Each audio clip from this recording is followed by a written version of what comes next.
Hi అండి, అందరికీ నమస్కారం. Welcome to my YouTube channel. ఈ వీడియోలో నామినేషన్ టైంలో కిడ్నాప్కి గురైన మంత్రి విడుదల రజనీ అండి. సో ఎందుకు ఏమిటన్న పూర్తి వివరాలు అయితే ఇప్పుడు తెలుసుకుందాం. వివరాలు అయితే వీడియోలో ఉన్నాయి. వీడియో ఎక్కడైనా స్కిప్ చేయకుండా ఎండ్ వరకు చూసినట్లయితే పూర్తి ఇన్ఫర్మేషన్ అర్థమవుతుంది. అలాగే వీడియో నచ్చినట్లయితే ఒక లైక్ చేయండి.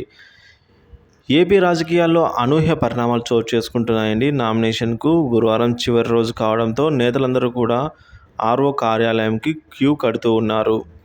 ఈ నేపథ్యంలోనే ఏపీ సీఎం వైసీపీ అధినేత వైఎస్ జగన్మోహన్ రెడ్డి గారు పులివెందులలో తన నామినేషన్ దాఖలు చేశారు. ఇది ఇలా ఉంటే గుంటూరు జిల్లా రాజకీయాల్లో ఊహించని మార్పులు అయితే చోటు చేసుకున్నాయండి.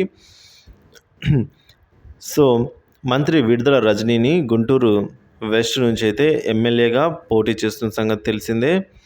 సో గత ఎన్నికల్లో చిలకలూరిపేట నుంచి ఎమ్మెల్యేగా విజయం సాధించిన విడుదల రజనీ ఈసారి ఎన్నికల్లో గుంటూరు వెస్ట్ నుంచి బరిలోకి దిగుతున్నారండి. విడుదల రజనీ పేరున్న మరో మహిళ సైతం గుంటూరు వెస్ట్ నుంచే పోటీ చేయడానికి రెడీ అయ్యారు. సో స్వతంత్ర అభ్యర్థిగా పోటీ చేస్తున్న విడుదల రజనీ అనే మహిళ కిడ్నాప్ కావడం ఇప్పుడు జిల్లాలో హాట్ టాపిక్గా మారింది.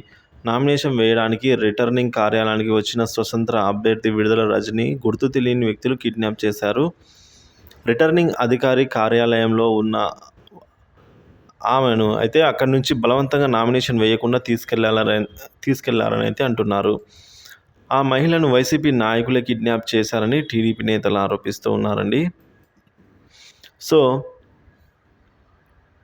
స్వతంత్ర అభ్యర్థిగా ఆ మహిళ పోటీ చేస్తే వైసీపీకి నష్టం వాటిల్లుతుందనే ఆ పార్టీ నాయకులు స్వతంత్ర అభ్యర్థిని కిడ్నాప్ చేసి ఉంటారని అనుమానం వ్యక్తం చేస్తూ ఉన్నారు. దీనిపై వైసీపీ నాయకులు సైతం టీడీపీ నాయకులకు గట్టిగానే కౌంటర్ ఇస్తున్నారు.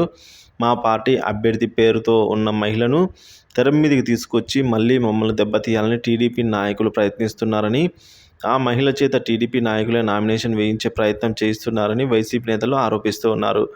మొత్తానికి విడుదల రజనీ అనే మహిళ ఇప్పుడు కిడ్నాప్ కావడం గుంటూరు జిల్లాలో అయితే రాజకీయాల్లో హాట్ టాపిక్గా అయితే మారింది.